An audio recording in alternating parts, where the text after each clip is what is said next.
Yeah, I know. You know it. Let me tell you a little bit about Brian Howe. Yeah, I just made some sandwiches for the boys. You definitely have to eat.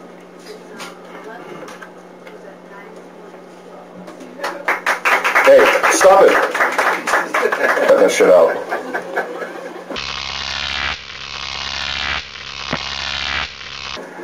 I just made some sandwiches for some boy. No. Sorry. This is Foreign Letter, Black Glass Remix. Unctuous tan madras, in our thin dreams I emit heat. Rubies cool in lavender rooms. Doom man dances in evil joy, or niece he raves. Thought. Dogs glide. Erupted rug of ginned dank. Lech. Hot teen demon in mystic retinas, or amaretto in lech, a lilt, old hogs I sparred. Padre, I ogled toilets, unmade torrents and arrowroot tubers, raspy gears. I will dynamite rotten athletes and green room shindigs, enduring disgust. I will dynamite rotten athletes and my themes. What do hand claps mean? Kudos with your lavender. Either I dream with you in maritime or extract a gutful. Following Brian will be Laura Jent. Laura Jent is next. Thanks. I kind of disappeared for a while, which isn't uncommon for me because I do that.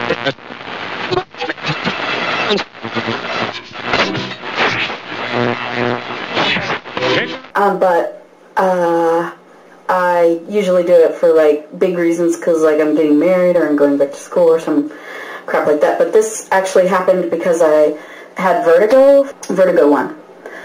Where are the ending strings of knothood? I ask questions about anthills that are not really questions, but just a something, a slip, or an exclamation. While the world spins ungratefully, the cars are smeared with yellow paint. The sound of wreckage is unbearable. I believe the yelp of tires sounds quite like an injured dog. I have only one tiny, quirkish hope for you. That is when the wheel spins in your hands that you never hear that sound, either from muzzle or rubber. Waffles are abandoned in toasters. Hunter gabs on about Gatsby either smoking or it was just my perfect imagination again. I yield nothing to coincidence. I'm not drinking anything but water, while the oceans empty out on more lucky people's toes. Where are the anthills ending in Italy? I've heard they go forever, and this, proven with chemicals that we can't smell.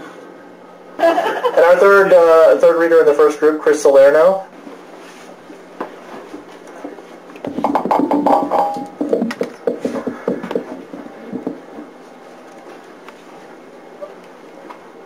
Kind of worried about this piano here. I read with this guy, Carl Parker in D.C., and he said that one time he was reading, and during his reading he had this grand mal seizure, and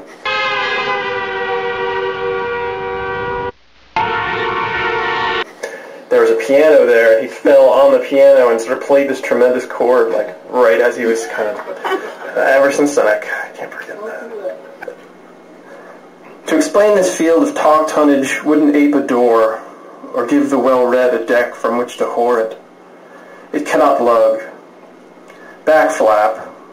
Our cash can dues won't fill beaks with bread, won't sick these words on anyone. For to reroute ganglias, to eat, drink, break all arias in two. No barrel-chested tree would suffer through the fog for more. Consider this the last frank matter attack. For a sentence, a gap, anything with music or ire can come.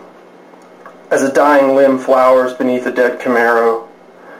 Like the agents of a hat's occurrence in the wind cannot. Like the agents of a tongue's occurrence in the mouth cannot. As letting slip a love for these denuded bodies might mean to live out that mega-life as one's diction dallies. Though this may be just the rum ration talking. It's our MC. We don't know where he is. So he maybe got swept off his feet. He was wearing that prom thing. He was very handsome. Yeah, he was very handsome. So I don't know all the people who are reading in this set. I do know that I'm reading, and that a fellow named Brad is going to read second. I don't know who the third reader is. Oh, you are? Yeah. Okay. And what's your name? Dianne Timblin. Dianne? Yeah. Yeah. So hopefully Chris will come at some point. His real introduction after. Yeah, Chris. Whenever Chris gets here, he'll do his introduction. But what I was going to say about David is, do you guys know what solar granules are? No. Does that ring a bell? The surface of the sun that we see is constantly changing. There are actually these huge sort of gas bubbles, solar granules, that come up and bump up through other solar granules and come to the surface of the sun. And they last for about 10 minutes to a day before they explode, basically. So the surface of the sun is constantly like boiling with these huge gas bubbles, and they're pretty spectacular. Yeah, David, I just have always linked David Need with solar granules. So there you go. Sorry.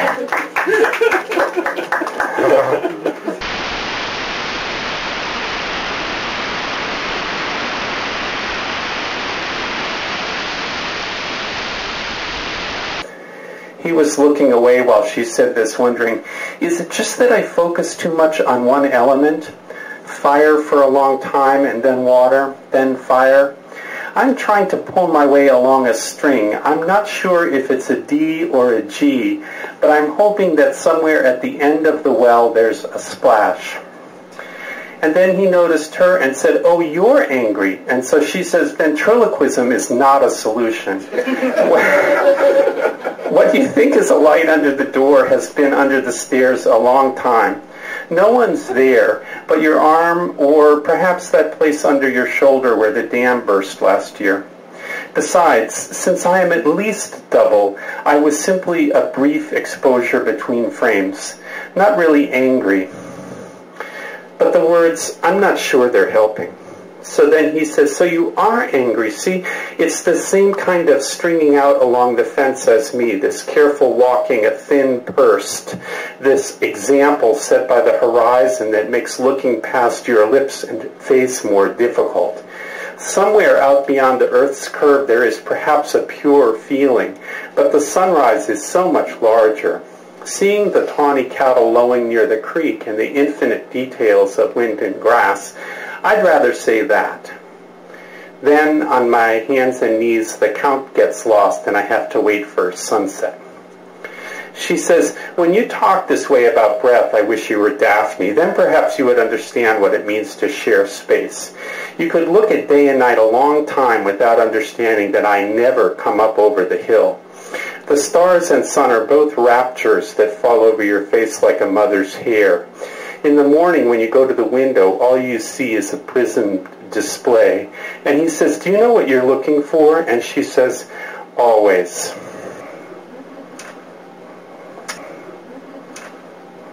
Brad Land, and his novel Goat, a Memoir.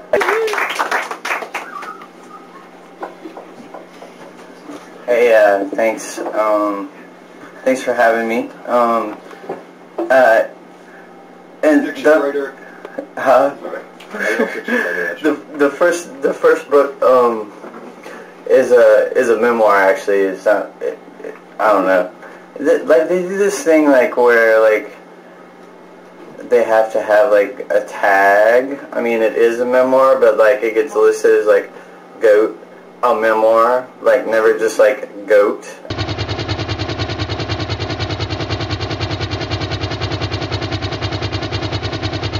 As like, anyway, it's like, it's kind of irritating. You know, I'm like, well, it's just a memoir. I mean, damn. So what I was gonna read is, yeah. So it's just the first page, and sorry, it's like I have to like squint because I printed it out in this like miniature thing. I don't know, and it looks like a bulletin, like you were talking about, like at church. Which is funny because my dad's a preacher, or was a preacher, before he lost his faith and, you know, all that. His face? His faith. Oh. No, I'm just kidding. He still has his, I think he still has his faith. But he's not, like, in the pulpit, shall we say. Okay. Yeah, so this is Christian fiction. Just kidding. Not at all. That's it, Brad. Time's up. Okay. I don't know who the third reader is. Oh, you are? Yeah. Okay. And what's your name? Dianne Timblin. So, Phil Nell reimagined. I could tell anyone I want, but I don't. I could have told anyone I wanted, but I didn't. I wanted, but I didn't. Anyone could have told. I could have. Have anyone I wanted, I didn't. I could tell. Didn't tell. Tell anyone, tell anyone, tell anyone. Have I wanted? Have I wanted anyone? I could have. Told anyone, anyone, anyone. Didn't, but I have, but I didn't. Anyone could have. I didn't. I didn't, did I? Any, one, any, don't.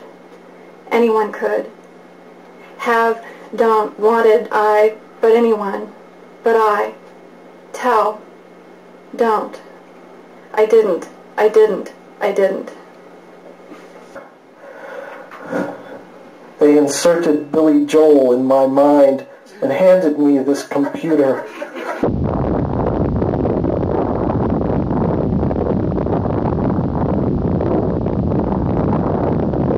To see or not to see, that is the festering wound. A hole in the shape of a query, a hook mark, a question bleeding in the sieve that once held my curiosity in a blast furnace, my feet in the cooling tower, my head aloft atop a green elevator.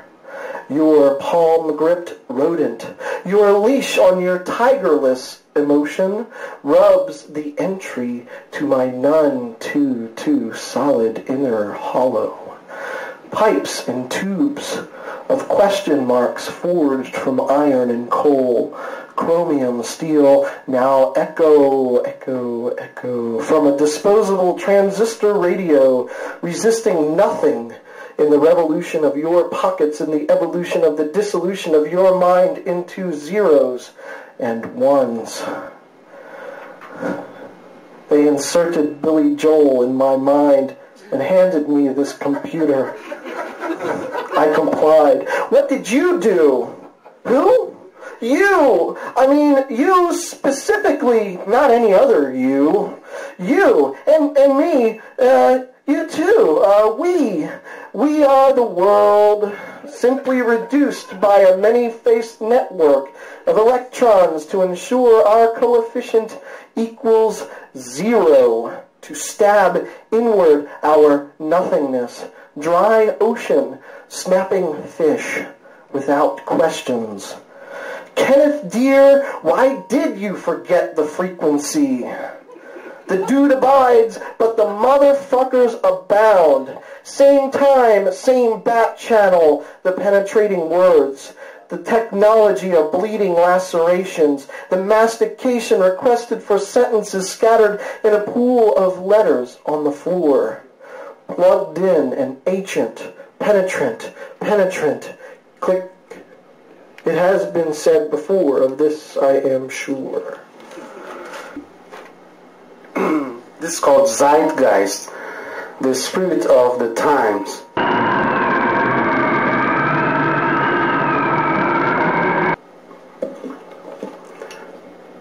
Knocking out celebrities disguised as penguins. Monitoring the horde of transactions and the tricks of climbers. Snaking between starways nailed with cetaceans. Kicking Twilight's bucket with Dawn's baby inside. Stepping up strong to a showdown with lies, treading on countless corns. acquiring stocks in patience and pederast informers, pinching salon-tinted folk made of fiberglass and ultra-high-def pixels, pulling marketeers by the ear, taking the millionaire bishop by the scruff of the neck, showing his catalog of kung fu moves to web designers, terrifying fashion editors with crucifix made of shit, heading for a knockdown brawl at the florists, shiving the morning and good intentions with sharp dagger, pulverizing manipulators of the genome and chip-injected models, giving the third degree to the corrupted files of the Justice Department, assaulting metaphysical popcorn vendors and weekend artist bankers, passing out acid lollipops to literary critics, blowing up the mouth of reason with inconsequential denunciations, sweetly choking the life out of the evening child with video cameras and trance music, preaching fiscal responsibility and anthrax for all, riffling through the ED's fixes crammed mall with a cry of jihad. The human bomb walks into the poem.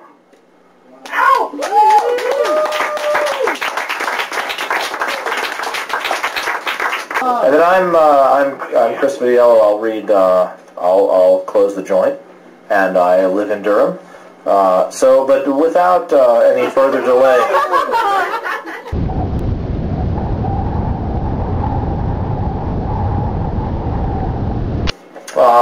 So I'm just going to read one thing to close out, and this is sort of a low-key thing to end an evening on, but I'm not going to apologize for that.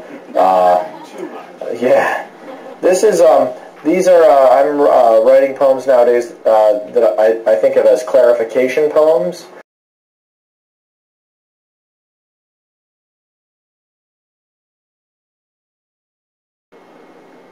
Nothing can be shapeless. No thing can be shapeless. Panic should be trusted and then sorted out later. The idea of the mean is to find the single value that best expresses a middle range. The color of the sky is an illusion. He has concentrated on her face and no longer retrieves it. Her face appears.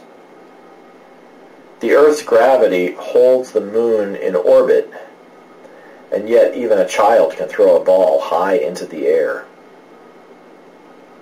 One's resistance against a thing can be diminished by degrees to allow the thing to approach with a calculated slowness. An explosion tears things apart along their lines of weakness. What sentence gets written and what I mean by its writing, I try to get these two values as close together as possible. The activity of writing finds the mean between them.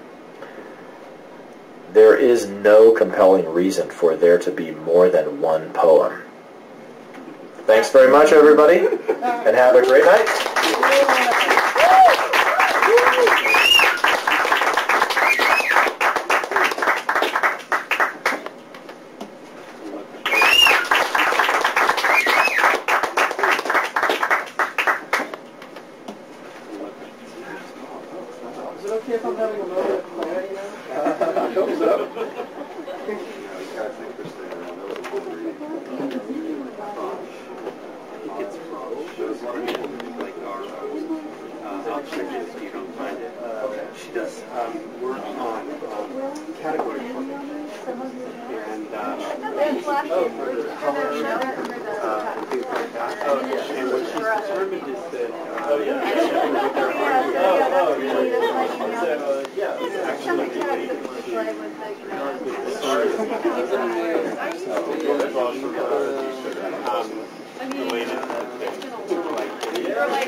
For a while. That's an interesting thought.